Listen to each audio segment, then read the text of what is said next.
The dreams of development have been traded for the nightmare of austerity, all in the name of servicing a debt that should never have been incurred in the first place. What we are witnessing is a form of modern decolonization, not by foreign powers with guns and flags, but by faceless financiers and shadowy intermediaries. We are being colonized by debt. Our sovereignty, our very ability to determine our own future is being sold off piecemeal in the form of bonds, loans, and financial obligations that do nothing but enrich those who hold them. But this is not the Kenyan way. Our forefathers fought, bled, and died for the right to self-determination. They did not fight for us to be reduced to a status of financial serfs, chained to the whims of leaders whose only interest in Kenya is how much profit they can extract for themselves. We, the people, must rise and declare this, that it's enough. Enough is enough. We must demand transparency in our public finances. We must demand that every shilling borrowed be accounted for, and that it be used for the public good, not to line the pockets of the powerful. We must demand that our leaders stop mortgaging our future and start investing in it. And above all, we must demand that the Constitution be upheld, that borrowing for debt repayment be stopped, and that public resources be used to develop the nation, not to enrich a select few. Fellow Kenyans, the hour is late, but it's not too late. We can still turn the tide. We can still reclaim our nation from the grip of debt and fiscal irresponsibility. But to do that, we must act. We must speak with one voice, stand as one people, demand that our leaders serve the people, not their personal interests. There is rise not in fear but in hope. The hope that comes from knowing that we are the masters of our own destiny. Let us rise in the spirit of our ancestors who fought for the freedom we enjoy today. And let us rise with a fierce determination that we will not allow this nation to be sold off, one bond at a time, to the highest bidder. This, fellow Kenyans, is our time for action. It is our moment. Let us seize it with both hands and forge a future where Kenya is not beholden to fallen creditors, but stands proud and free, a nation of prosperity, justice, and hope. Thank you, my colleague. You can speak up from there. So I will now address the sixth issue, the state of the nation, that is health care, which we describe as a system on life support. Health is not a privilege reserved for the affluent. It is an inalienable right of every Kenyan, yet our healthcare system teeters on the brink of collapse, a victim of neglect and misguided policies. The introduction of the Social Health Insurance Fund, SHIF, was touted as a revolutionary step forward, but in practice, it has become a burden. Extracting 2.75% from already strained households without delivering tangible improvements. Essential medicines are scarce. 32% of public health facilities report chronic shortages, with a doctor-to-patient ratio of 1 to 6,355. We are failing to provide even the most basic medical attention. In our rural heartlands, this ratio is even more dismal, leaving thousands without hope of timely care. Without addressing systemic issues, SHIF is a facade, a superficial remedy that fails to heal the festering wounds of our healthcare system. We cannot, in good conscience, allow our people to suffer and die from preventable causes while funds are misallocated and mismanaged. It smells of cartels, and indeed legitimizes cartels in the health sector. No wonder Adani Group proposes to run it. The seventh issue we want to address is on education, which we are really describing as mortgaging the future of this country. As we stand at these crossroads, with the weight of history and the future of our nation hanging in the balance, let us not mince our words. The erosion of access to education is a betrayal of the highest order. The introduction of the verifiable scholarship and loan funding, VSLF, model represents a monumental affront to the very essence of our constitution. And we are happy to report that we are here joined by University of Nairobi student leaders. A callous disregard for the promise enshrined in Article 43, Subarticle 1F of our constitution, which guarantees every Kenyan the right to education. In its implementation, this regime has failed to consult the people, choosing instead to act unilaterally, and in doing so, it has deepened the charge of inequality that threatens to tear the fabric of our society apart and to deny the poor access to education. The VSLF model is not just a policy failure.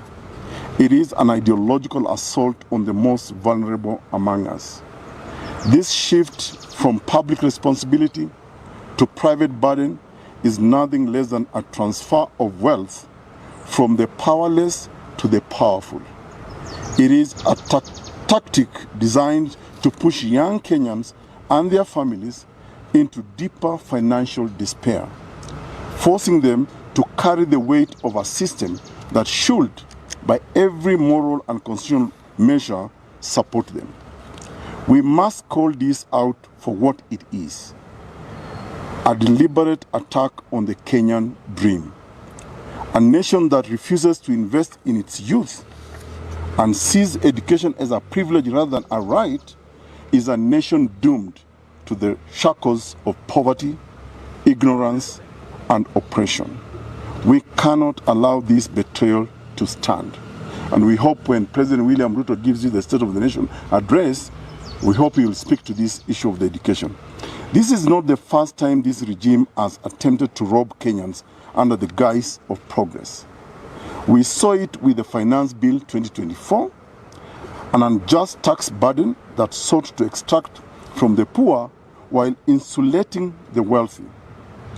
Kenyans rose against it, rejecting a system that prioritized the comfort of a few over the livelihoods of millions.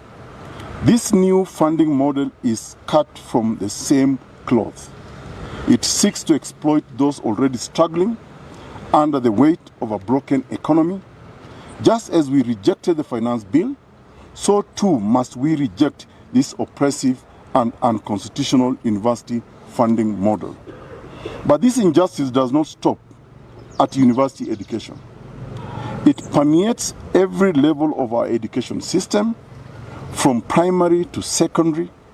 The introduction of the competency-based curriculum, CBC, which restructured our education system into junior secondary and senior secondary, was heralded as a transformative step towards a better future. Yet, what have we witnessed? Instead of investing in our existing schools, we see opportunities cycling, waiting to enrich themselves through bloated construction contracts, pushing for new classrooms to build when we have facilities that can be upgraded and expanded. Are we to believe that the answer to our children's future lies in the pockets of the well-connected, or should we demand that the government prioritize the quality of education over the profit of a few? Let us be clear.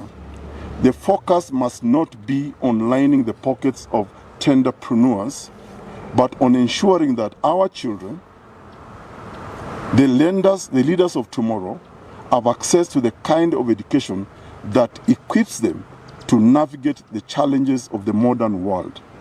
Let us invest in what we already have. Let us build up our schools and uplift our children. And what over 46,000 junior secondary schools teachers, dedicated men and women who have endured the indignity of low wages and job insecurity as interns, carrying the future of our nation on their shoulders. These are the very people we entrust with shaping our children's minds, yet they have been treated as disposable. Is this the value we place on education? Is this the value we place on the future of Kenya? The government's recent commitment to absorb these teachers into permanent and pensionable positions is a step in the right direction. But we must not be fooled by half measures. There have been delays in implementation, and questions remain about whether these teachers will receive employment terms equal to their fully employed counterparts. This is not equity. This is tokenism. We must ensure that these teachers are not relegated to second-class status, but are treated as the professionals they are, with the full rights and protections they deserve.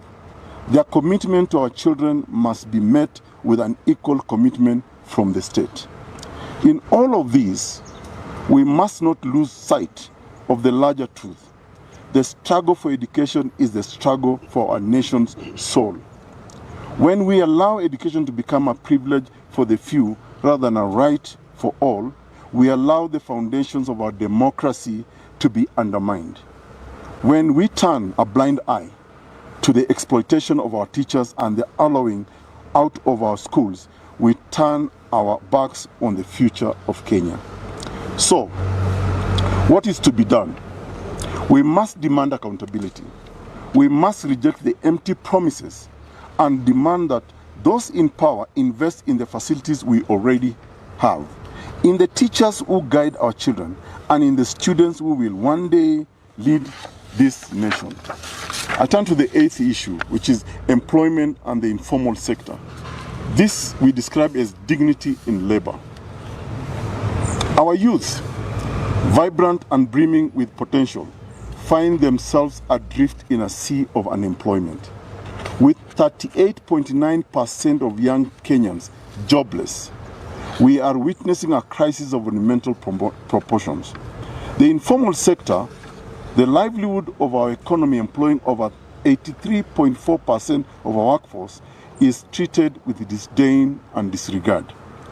The ruthless demolitions in Eastlands, Nairobi, displacing 37,000 small business owners, are emblematic of a government that has lost touch with its people. The border riders, the mamambogas, the artisans, they are not mere statistics but the heartbeat of Kenya. Their resilience and ingenuity deserve recognition and support, not bulldozers and eviction notices. The informal sector is not a blemish to be erased by a dynamic force to be harnessed. Policies must be crafted with inclusivity at their core, fostering an environment where every Kenyan can pursue their livelihood with dignity and security. I now turn to the ninth point, which is agriculture, the heartbeat of our nation under siege. Agriculture remains the backbone of Kenya's economy, employing over 40% of the population and contributing 26% to our gross domestic product. Yet today, our farmers, the lifeblood of our nation, are under siege from a system that has turned its back to them. Let me just explain this by sharing the example of tea and coffee, from this prosperity to poverty. For decades, Kenyans' tea and coffee were the pride of our nation, known across the world for their quality and providing livelihoods for millions of smallholder farmers. But in recent years, these industries have been plunged into turmoil. Middlemen, exploitative cartels, and a lack of government oversight have led to the decimation of our tea and coffee sectors. A recent report by the Kenya Tea Development Agency, KTDA, revealed that despite increased global demand Tea farmers are earning 60% less than they did a decade ago. The situation is even worse for coffee farmers, who are being squeezed by global price fluctuations and domestic inefficiencies. Many smallholder farmers in Nyeri, Kericho, and Kiambu have been forced to uproot their tea bushes and coffee plants, planting maize or even abandoning farming altogether due to the meager returns on the once lucrative crops. The fake fertilizer scandal orchestrated by this regime callously undermined our food security and demonstrated the extent to which the ruling elite are willing to go to enrich themselves at the expense of starving Kenyans. The promises made by the government to reform these sectors remain largely unfulfilled. Farmers were assured that new policies will stabilize prices and increase their earnings, but these promises have yet to materialize. The tea bill passed last year has done little to curb the influence of powerful cartels that continue to manipulate prices and dominate the market. Now let's look at the plight of the smallholder farmer. Beyond tea and coffee, the wider agricultural sector faces challenges that cannot be ignored. Farmers in Rift Valley, Nyanza, and Western Kenya are battling with rising costs of inputs, fertilizer, seeds, and equipment, while receiving little to no support from the government. The rising cost of fertilizer, which has shot up to 40% in the past 2 years of this administration, has left many unable to afford basic supplies. As a result, food security has stagnated, leaving Kenya increasingly reliant on imports to meet its domestic needs. This is not just an agricultural crisis. It is a national security threat. As we fail to support our farmers, we place the very foundation of our nation at risk. Agriculture is not merely an industry. It is the heartbeat of our people, our history, our future. Without immediate intervention, we risk becoming a nation that cannot feed itself. I now turn to the last issue, which is on our youth. This regime continues to betray the youth who they promise to support and economic transformation. The bottom-up economic agenda has turned into a self-aggrandizement strategy for the regime, starting from Mr. Ruto himself. Instead of cushioning the youth during these harsh economic times and securing their future, the regime is a leech in every facet of our society, but most especially the youth who are our future. When the youth stand against this regime, they were killed, they were suppressed. All our youth are at risk at the hands of this regime.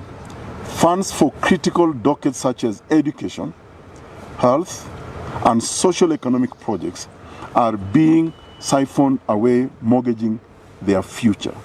In conclusion, we want to say as follows. Fellow Kenyans, the hour is late, but it is not too late. The challenges before us are formidable, but they are not insurmountable. We are the descendants of warriors, and we must fix this country. And this regime and freedom fighters of men and women who faced down imperial powers to claim our independence. The same indomitable spirit resides within us. Let us rise together, not in despair, but in hope. Let us reclaim the promise of our Constitution, holding our leaders accountable and demanding the governance we deserve. Let us stand as one people and united by our love for this land and our unwavering belief in its potential. The future of Kenya is not written. It is ours to write, to shape. We are the architects of our common destiny. Let us all, in one accord, forge a path that honors our past, confronts our present, and secures a brighter tomorrow for generations to come. May God bless you all. May God bless Kenya. Thank you very much. We thank you for your patience in listening to that People's State of Nation address.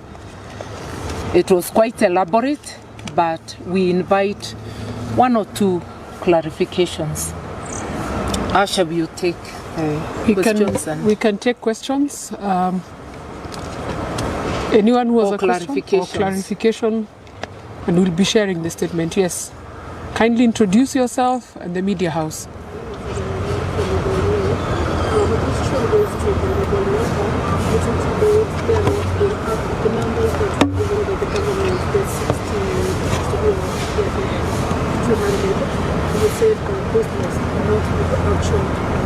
So does does your team have maybe plans to conduct an independent investigation?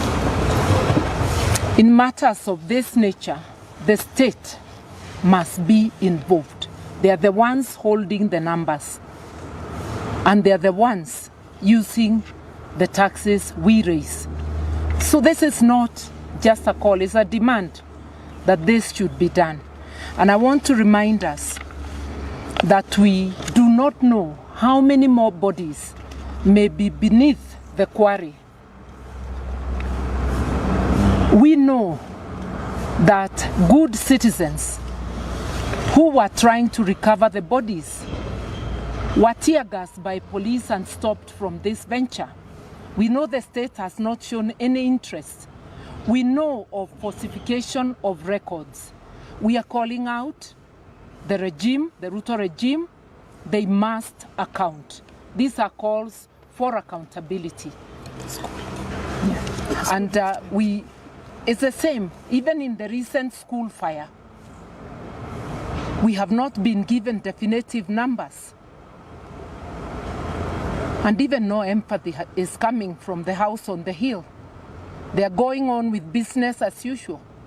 We do not even know whether there is enforcement to ensure safety measures in all the schools. Another question? Yes? But now not. Maybe you can comment on the issue of the withdrawal of the security from the judge. Would you like to do that? Yeah, so it's very unfortunate that because Masengeli was found guilty, that he conveniently withdraws security from the judge. And we also know that there have been personal calls to the judge's drivers and security on his whereabouts. So of course we suspect that the intention is probably to eliminate the judge. And it's unfortunate that judges are entitled to security by virtue of their work. So it's a cowardly act from Masengeli. But then again, you know, I'm actually not surprised that Masengeli is acting the way he's acting. Because these are people who have no respect for the rule of law. They have no respect for the constitution. You all must recall that part of the reason why the constitutional order in this country is failing is because we have somebody at the helm who never really supported this constitution. You all recall that in 2010, President William Ruto mounted a campaign against the Constitution of Kenya, 2010. So the fact that he disrespects, doesn't respect judicial authority, security of the judges, you know, it doesn't surprise me. In fact, I'm surprised Kenyans are surprised by the fact that this president doesn't respect the rule of law. But it is very, to be honest for you, it's very mediocre of him to actually do that. We know it's because Masengeli is supposed to be, and you know, the tragedy of this is this. You have police officers who are supposed to enforce court orders. Now, when they disobey court orders, what are we looking into? We are looking into a jungle country. Anarchy. We are looking into anarchy. Because if the policemen do not respect the orders of the court, then what do you expect Kenyans to do? This is anarchy in the making. And President William Ruto should be held accountable for that. I don't even know why he appointed this fellow Masengeli. But just one point to add on to that. Remember, the Constitution makes the employer of every policeman, not the president, not anybody, but the people of Kenya through the National Police Commission. We want to ask the National Police Commission to wake up. They are in slumber. They should sanction their employee, Juan Masengeli. And if they are afraid of Ruto and his regime, they should go home and not take our money for work not done. Perhaps we'll take more few questions, but just to add on to that, it is also a deterrent measure to the other judges, so that in case any matter comes to court, judges develop cold feet. So for us, it's an intimidation tactic, and judiciary should stand up because it's an independent arm. It's a doctrine of separation of powers, allows judiciary to stand up, and we're telling Kenyans we should not go back to that route. The judge was doing his job and should not be persecuted or used as an intimidation tactic to other judges. So the next question. Sydney Javina, question is, you've mentioned something to do about the sale of the leasing of JKIA, and now we are seeing that the Minister of Energy is talking about giving Adani part of the grid, national grid. The question is, we've seen blackouts of machines flooding at the JKIA, which look premeditated. And someone mentioned that there might be a local hand that is getting that bill in the face of Adani. What is your take on that? Dr. Muhisa will answer that. I don't want to spread rumors, but I can say this as a fairly easy thing to see. Some thief from India called Adani cannot arrive in Kenya and all of a sudden take over things.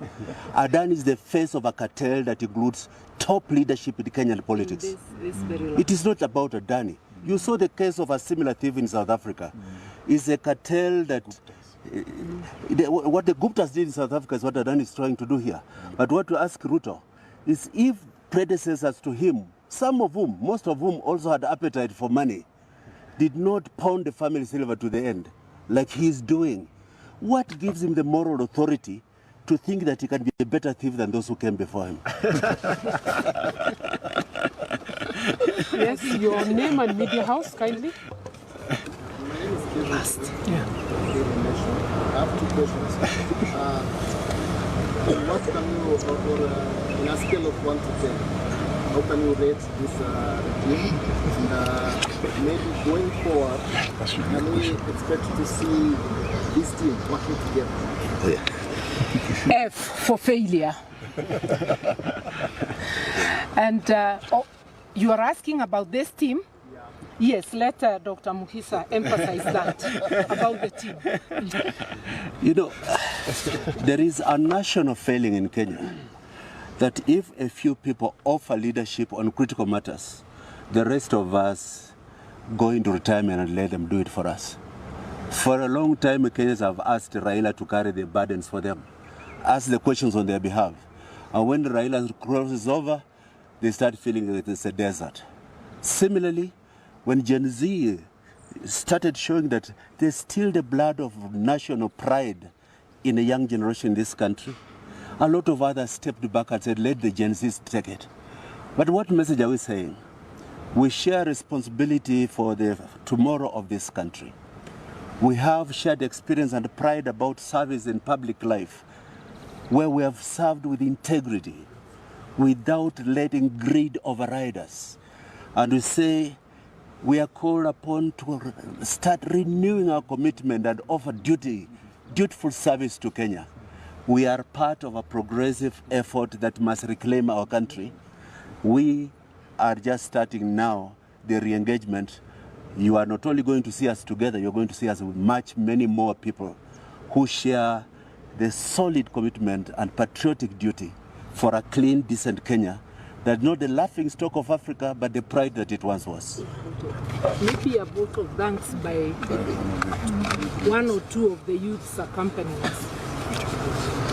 Yes, we are grateful to our leaders who have come together to speak on the issues that hurt the country, and we are firmly behind them as the youth of this nation, because we want leadership that is informed by the love for this country and the future of this country. So as the youth of this country, we are solidly behind them and affirming that we are going to stand behind every leader who stands for integrity, who stands for accountability, and who stands for responsibility for anyone who is in office. Thank you. So that's the end. Thank you very much. That's the end of our presser today. We thank you so much for making time to come and listen to the State of the Nation address. Asanteni sana. I have a phone. We will share the statement for your media houses. Thank you.